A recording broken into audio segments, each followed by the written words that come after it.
The earth lay in ruins, a silent testament to a forgotten catastrophe. Skies choked with dust, cities crumbled, reclaimed by nature. The remnants of a once vibrant world, now a desolate wasteland. This was the legacy left behind. A graveyard of memories, a stark reminder of what had been lost. And in this desolate landscape, a lone figure stirred. John. He couldn't remember the last time he'd spoken his own name aloud. His voice, rough with disuse, echoed strangely in the silence. His face, weathered and tanned, reflected years of solitude, years spent scavenging, years spent surviving. I hold on to the hope that I'm not alone, that somewhere, somehow, there's another soul out there, another survivor in this desolate world. He clung to this hope as he traversed the ruins of civilization. And then one day he saw them, two figures in the distance. They moved with a grace he hadn't seen in years. As he got closer, his heart pounded in his chest. They were young women, twins, identical in every way. Our names are Elara and Luna. Their laughter, like the tinkling of a long-forgotten stream, filled the air. Their eyes, bright with intelligence and warmth, shone like beacons in the desolate landscape. For the first time in what felt like an eternity, John felt a glimmer of hope. Life took on a new meaning for John. The silence he'd grown accustomed to was replaced with the melody of their voices. They shared stories, laughter, and the burden of survival. But as the days turned into weeks, a subtle tension began to weave its way into their newfound harmony. John, your strength and resilience, it draws me to you. And your compassion, John, the sadness in your eyes, I feel it too. The seed of jealousy had been sown. At first it was just a flicker in their eyes, a subtle shift in their demeanour. But as the days turned into weeks, the competition for John's affection became impossible to ignore. They would subtly try to outdo each other, their laughter tinged with an edge of desperation. John, oblivious to the silent battle raging between the sisters, found himself drawn to their contrasting personalities. He appreciated Elara's fiery spirit, her ability to challenge him, to make him feel alive. But he was also drawn to Luna's gentle nature, her calming presence, the way she seemed to understand the depths of his loneliness. Section 6. A Heart Torn Asunder. John found himself torn. He cared deeply for both sisters, but their rivalry was creating a rift between them, threatening to destroy the fragile peace they had built. I tried to ignore the tension, to pretend that everything was all right, but it was no use. The truth was, I had developed feelings for both women. He was torn between Elara's passion and Luna's tenderness. He felt like his heart was being pulled in two different directions. The weight of his decision, the knowledge that he would inevitably hurt one of them, pressed down on him. Section 7. The Final Straw. The situation reached a breaking point one evening. The sun dipped below the horizon, casting long shadows that seemed to stretch endlessly, mirroring the growing tension among the group. Supplies were running low, and the sisters had gone out scavenging. They combed through the desolate landscape, their eyes scanning for any sign of sustenance or useful materials. Each step they took was heavy with the weight of desperation. They returned, empty-handed and fraught with tension. The air was thick with unspoken words, their frustration palpable. Every failed attempt to find supplies only added to the mounting pressure. We found nothing, Elara. You always think you know best, but look where it got us. The anger in her voice was sharp, cutting through the silence like a knife. Oh, don't blame me, Luna. You're just as responsible. Elara's retort was immediate, her voice rising in pitch as she pointed an accusing finger at her sister. A heated argument erupted, accusations flying like daggers in the fading light. The sisters' voices grew louder, each trying to outshout the other, their words filled with years of pent-up resentment. "Stop it, both of you! This isn't helping!"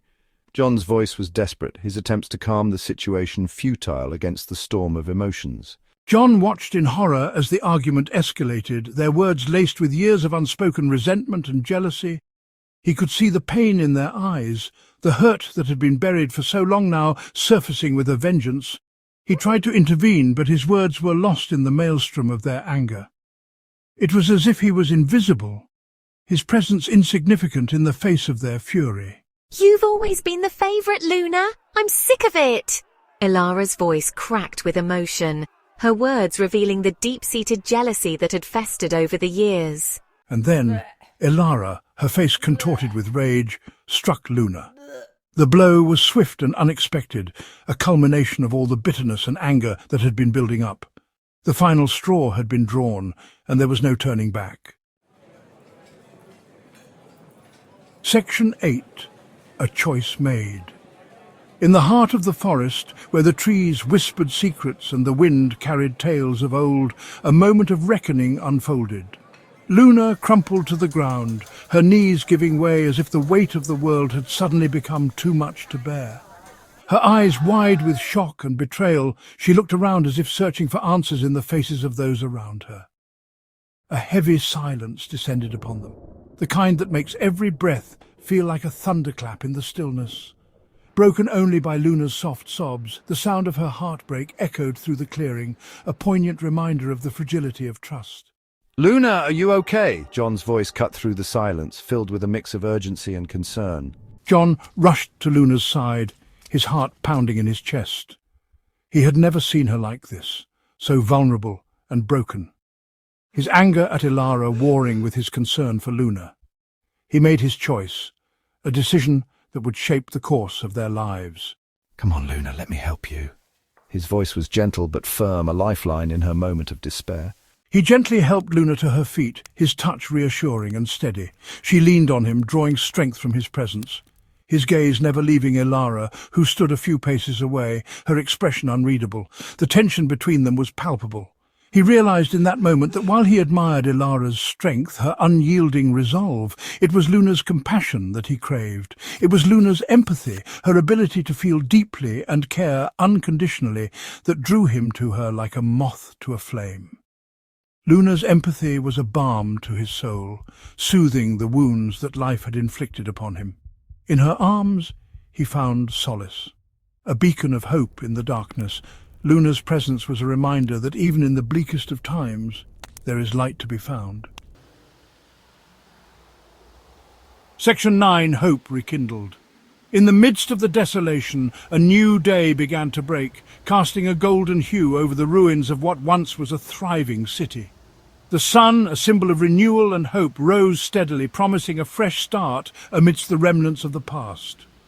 Ilara, seeing the look in John's eyes, understood. She saw the depth of his pain, the silent suffering he had endured. It was a moment of profound realization where words were unnecessary and empathy flowed freely between them. Her anger dissipated, replaced by a wave of shame and regret. She had been so consumed by her own emotions that she had failed to see the turmoil within him. The realization hit her hard, and she felt a deep sense of remorse. She had let her jealousy consume her, blinding her to the pain she was causing. The guilt was overwhelming, and she wished she could take back every harsh word, every moment of anger that had driven a wedge between them. I'm sorry. His voice was barely a whisper, but it carried the weight of his sorrow and regret. He had made mistakes and he knew it. The apology was a small step, but it was a start. She backed away slowly, tears streaming down her face, and disappeared into the ruins. The weight of their shared past was heavy, and she needed a moment to process everything. The ruins, silent witnesses to their pain, seemed to echo her sorrow. "We'll get through this, Luna. Together." His voice was steady, filled with determination. He knew that their journey was far from over, but he believed in their ability to overcome the challenges ahead. Together, they were stronger. John, his heart heavy with the knowledge of what he had lost and what he had chosen, wrapped his arm around Luna's shoulders. The embrace was a silent promise, a commitment to face whatever came their way side by side. They stood together, facing the rising sun.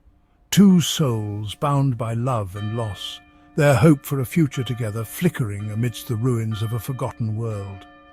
The dawn brought with it a sense of renewal, a chance to rebuild and find solace in each other's presence. As the first rays of sunlight touched their faces, they felt a glimmer of optimism, a belief that even in the darkest times, hope could be rekindled.